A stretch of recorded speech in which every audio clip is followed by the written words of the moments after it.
Когато работим в 3D, трябва да знаем да работим и с обектите, които се наричат регион. Регионите всъщност са нещо като солидите, но нямат дебелина. Региона е 2D обект. Нека да пуснем командата за регион и да начертаем един регион. Може да пуснем от Ribbon интерфейса.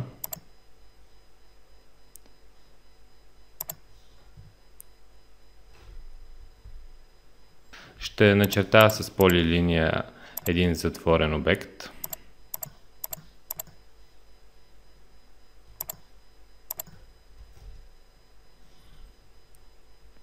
След което ще пусна командата регион. Трябва да избера обекта. Натискам Enter и AutoCAD ще ми направи обекта регион. Нека да видя в 3D. Името на обекта е регион. Регионите са обекти, които имат маса и обем. Ако стартираме командата MassProp и изберем обекта, AutoCAD ще ни даде характеристиките му, площ, периметър, център, инерционни моменти и така нататък. Нека да ги затворим.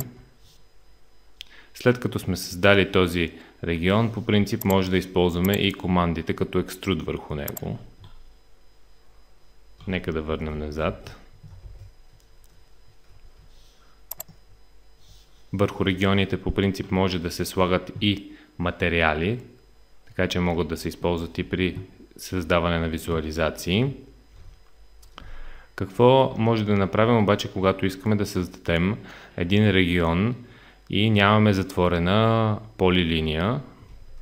Нека да изберем няколко по-нестандартни фигури.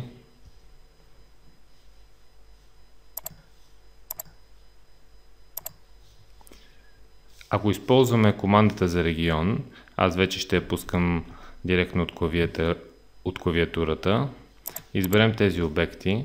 Те не са затворени, затова AutoCAD няма да ми създаде регион, но мога да пусна командата Boundary, за която е необходимо да се зададе вътрешна точка. Сега командата Boundary работи на принципа на командата за щриховка, просто са урязани много от функциите. Може да изберем вътрешна точка, програмата анализира фигурите и вижда какви са границите и натискам Enter и ще ми създаде вътре моя регион. Натискам, за да го изтрия. Тук трябва да се внимава, аз ще я пусна вече от клавиатурата. Когато завърши командата регион, има две опции. Може да създаде полилиния или регион. Ако изберем полилиния и изберем тази вътрешна точка, ще ни създаде една полилиния, която описва границите. Може да създаваме и по-сложни форми, като например добавим няколко окръжности. Да пуснем командата. Тук трябва да е включена опцията Island Detection, т.е. да се засичат и вътрешните елементи. Нека да изберем. Аз бях оставил да ми е полилиния, затова не се създаде регион. Трябва да избера регион, да вкарам вътрешна точка. И сега AutoCAD ми създаде и региони на мястото на кръгчетата, така че аз мога да използвам командите за изваждане. Избирам основния регион, натискам Enter и избирам тези кръгчета, натискам Enter. Така ми се създава един регион с доста по-сложна форма. Може отново да използваме, за да създадем нестандартни фигури. Нека да върнем назад. При регионите по същия начин се използват командите, които са за обединяване и изваждане на фигури. Нека набързо да видим как работят те при регион.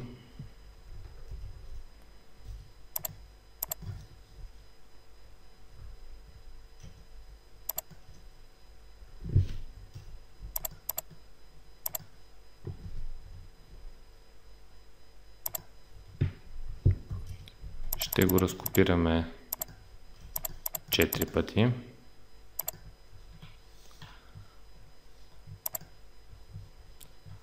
Това са два региона. Ако използваме командата, виждате, че ползваме подобни фигури, като иконките. Ще се обедини и ще стане една фигура. Ако използваме командата за изваждане, първо избираме тази, която ще остане, натискаме Enter и избираме тази, която ще изрязва другата. Обратно, ако изберем съседната, виждате разликата. И последната команда е да остане това, което е пресечната точка. По същия начин, както при солидите, така и тук работят и регионите, работят тези команди. Повторете упражнението, за да създадете няколко региона, директно чрез затворени полилинии или чрез командата Boundary.